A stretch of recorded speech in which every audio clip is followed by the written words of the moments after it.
Сәлем, сіздермен Нағима. Бүгін кешкі астың сәнін келтіретін және де ерекше дәмді жаркоя тамағының рецептісін көрсететін боламын. Ендеше кеттік. Бірінші етімізді, пиязымызды және картошкамызды жақсылап жуып, тазалап, турап аламыз. Міне видеодағыдай көрсеткендей турап алыңыз. Қазанымызға майымызды құйып және қыздырып, үстінен етімізді салатын боламыз. Жақсылап қызарғанша қуырамыз, үстінен пиязымызды саламыз.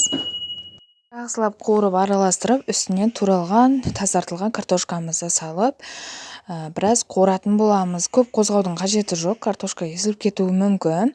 Жай ғана араластырып тұрыңыздар. Сәл қызарғаннан кейін үстіне помидордың соғы немесе томат болса да үстінен қосып жіберсеңіз әдемі қызыл болып шығады.